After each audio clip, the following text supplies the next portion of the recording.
तो hello guys, हमने कल के एपिसोड में देखा था कि ज़ाओ कॉन्ग सारे स्टूडेंट्स को एक साथ में इकट्ठा कर लेता है और उन्हें ब्लड ची फॉर्मेशन में कैद कर लेता है। और तभी हम देखते हैं कि वहाँ पर वुल्फ किंग भी आ जाता है। और दूसरी तरफ हमें पता चलता है कि 100 वार सिटी के गेट पर बहुत सारे फॉरेन रेसेस के सोल्जर्स इकट्ठा हुए होते हैं। मतलब कि वो क्रिएचर्स, अजीब से दिखने वाले मॉन्स्टर्स के जमा हुए होते हैं। तभी राजा बहुत ज़्यादा परेशान हो रहा होता है। तभी हमें पता चलता है कि उस गेट पर ब्लड ची फॉर्मेशन क्रिएट होने लगता है और हमारा एपिसोड आज का यहीं से स्टार्ट होता है।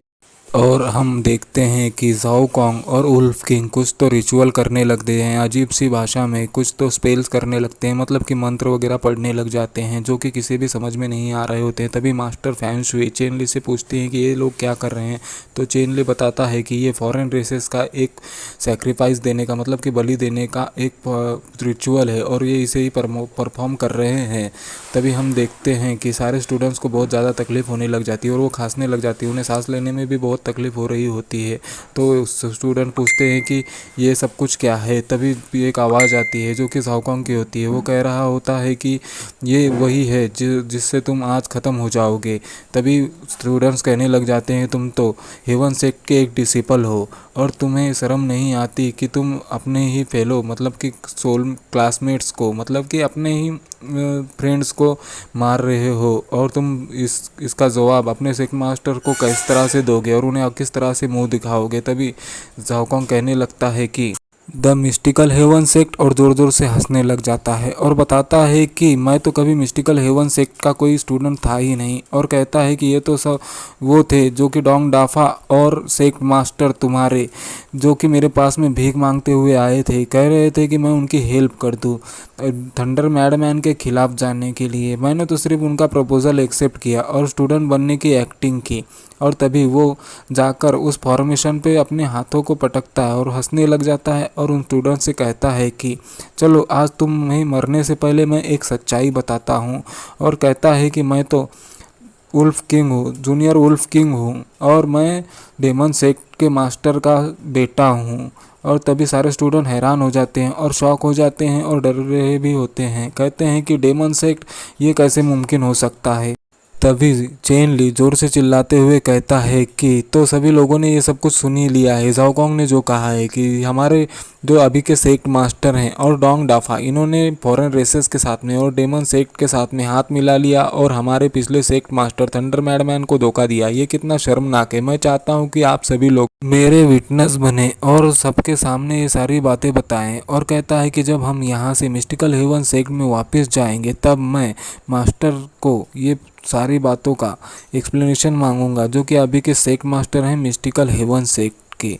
तभी ज़ाओ कॉन्ग ज़ोर ज़ोर से हंसने लग जाता है और कहता है कि वापस जाने के बारे में तुम सोच रहे हो, तुम्हें क्या लगता है तुम यहाँ से वापस जा पाओगे?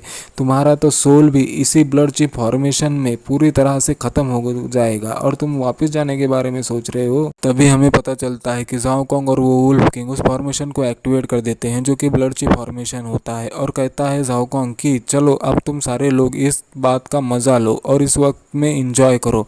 हम देखते हैं कि मिस केंट्रियान को बिल्कुल भी सांस नहीं आ रही होती है और वो चेन ली से कहते हैं कि चेन ली, मुझे बिल्कुल भी सांस नहीं आ रही है। और हम देखते हैं कि सारे स्टूडेंट को भी बहुत ज़्यादा तकलीफ हो रही होती है।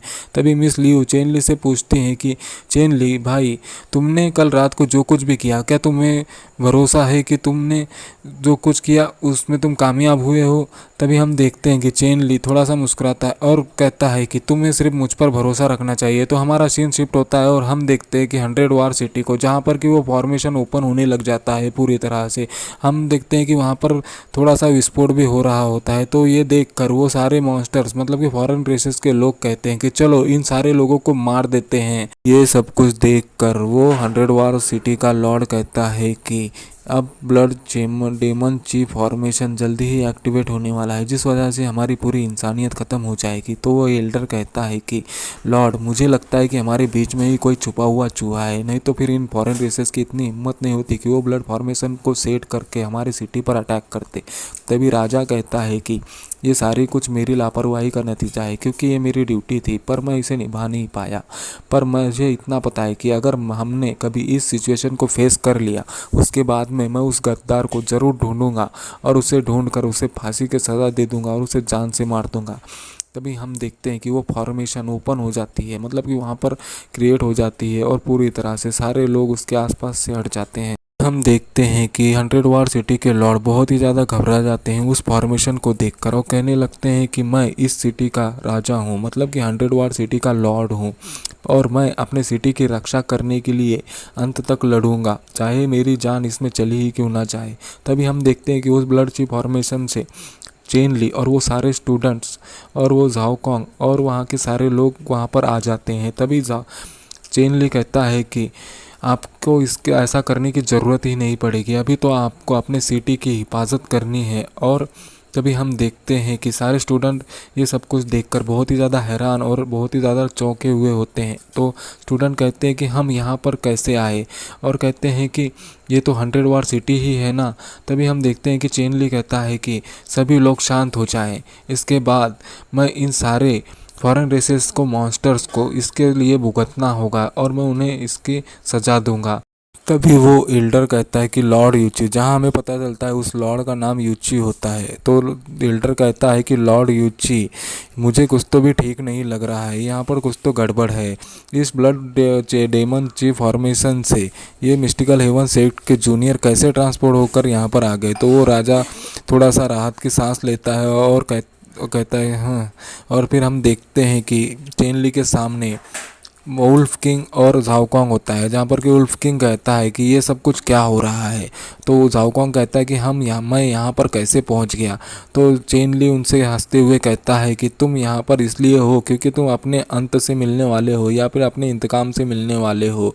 और कहता है कि इससे पहले तुम कुछ मरो या फिर तुम्हें कुछ हो, मैं तुम्हारे लिए एक शो दिखाना चाहूँगा। तभी हम देखते हैं कि चेन जोर से चिल्लाता है और अपने हाथ को आसमान की तरफ करता है और अपनी पावर को अनलिश करता है, जिसकी वजह से आसमान में बहुत ही बड़े बादल तैयार हो जाते हैं, जिसमें पर्पल क्लाउड तैयार हो जाता है जो कि पर्पल कलर की एनर्जी होती है। और वो एनर्जी सीधा आकर चेन ली के हाथ में गिरती है और जो कि इतनी पावरफुल होती है जिसे कि हम देख कर ही पता कर सकते हैं। तभी हमें पता चलता है कि चेन ली उस एनर्जी को पूरी तरह से अपने हाथ में स्टोर कर लेता है और कहता है कि गॉड ऑफ थंडर, और अपने हाथ में उस पावर से एक स्वार्ड बना लेता है जो कि बहुत ही पावरफुल दिख रही होती है, जो कि गॉड ऑफ थंडर की होती है। तभी मिस लियू उसे देखकर कहती है ये तो 9th हेवनली रिल्म की थंडर ऑफ पावर है। और तभी हम देखते हैं कि चेन ली उस पावर से एक पावरफुल अटैक करता है, जिसकी चपेट में आने वाले सभी मॉन्स्टर पूरी तरह से नष्ट हो जाते हैं। और हम देखते हैं कि उसकी पावर इतनी ज़्यादा होती है उस अटैक की कि उसकी वजह से उसके बहुत ही दूर तक उसमें ज़मीन में बहुत ही बड़ा खड्डा हो जाता है। और तभी हम देखते हैं कि सारे लोग इस सब कुछ देखकर बहुत ही ज़्यादा शॉक में होते हैं और वुल्फ किंग के पसीने छूट जाते हैं और वो कहता है कि ये नामुमकिन है। अगर तुमने ब्लड फॉर्मेशन को ट्रांसपोर्ट फॉर्मेशन में बदल भी दिया हो, पर तुम लोग अभी तक जिंदा अब कैसे हो, और ब्लड फॉर्मेशन एक्टिवेट कैसे हुआ, वो भी बिना सैक्रिफाइस के। और आज का हमारा एपिसोड यहीं पर ख़त्म हो जाता है। तो गाइस, आज की हमारी वीडियो आपको कैसी लगी प्लीज़ कमेंट कर कर बताएं और लाइक सब्सक्राइब करना जो बिल्कुल भी ना भूलें। मैं आपसे माफ़ी चाहता हूं क्योंकि हमारे वीडियो में बहुत ही बैकग्राउंड नॉइस आ रही है और मैं आपके लिए सिर्फ एक ही वीडियो बना पा रहा हूं क्योंकि मेरे पास में वक्त की बहुत ही ज़्यादा कमी है। पर मैं आप चाहता हूँ कि आप मुझे सपोर्ट करें, जिसकी वजह से मैं आपके लिए और भी ज़्यादा वीडियोज़ बना पाऊँगा। Thank you guys.